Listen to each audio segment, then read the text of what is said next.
But whatever let's that just looks say like. for someone who doesn't really, because I guess the appeal for like an athlete would be, once they get over the fact that okay, I'm doing yoga, Hmm. how do they, I guess, not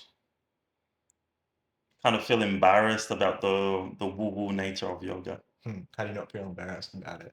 Yeah, or like, can you do yoga, certain elements of it, and get the benefits without getting into the spiritual stuff? Absolutely. Yeah, 100%.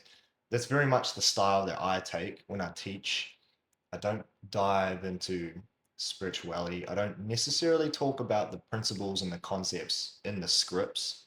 We use the tools that these ancients really discovered way ahead of their time. Like it doesn't actually make sense how they kind of tried things and knew intrinsically to themselves that this has helped them in some way yeah, and it had benefit to them, but they had no science, they had no research to back up what they were doing was actually like beneficial. They just kind of had belief mm, and they trusted that it was working. So you can respect the fact that these ancients kind of brought this practice through to us over time.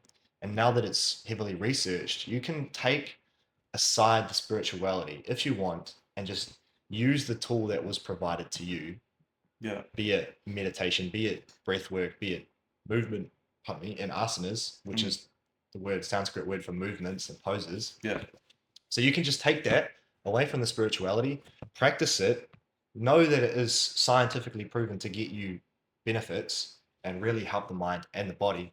And you don't have to dive into the spiritual side of it. In terms of like being an athlete and not getting, say, embarrassed about practicing it because of the woo, that's just something you find you get over once you experience the benefits and you start having conviction that what you're doing is like actually good for you and good for what you want to do. yeah. Once you see the You're results, like, man, I've got conviction about this. I don't have to dive into the spirituality of it if I don't want to. Just mm, from a purely physical and mental standpoint, this practice really helps you. So therefore, you can have conviction. And if people say things about it and you feel a certain way about them saying it about it, then that's really your problem, not theirs. So that's up to you to then just, again, find that harmony within yourself. Be confident with who you are and that what you're doing is right for you. And it shouldn't really matter what other people think about it. If you yeah. get benefit from it, that's fine. That's my opinion about it.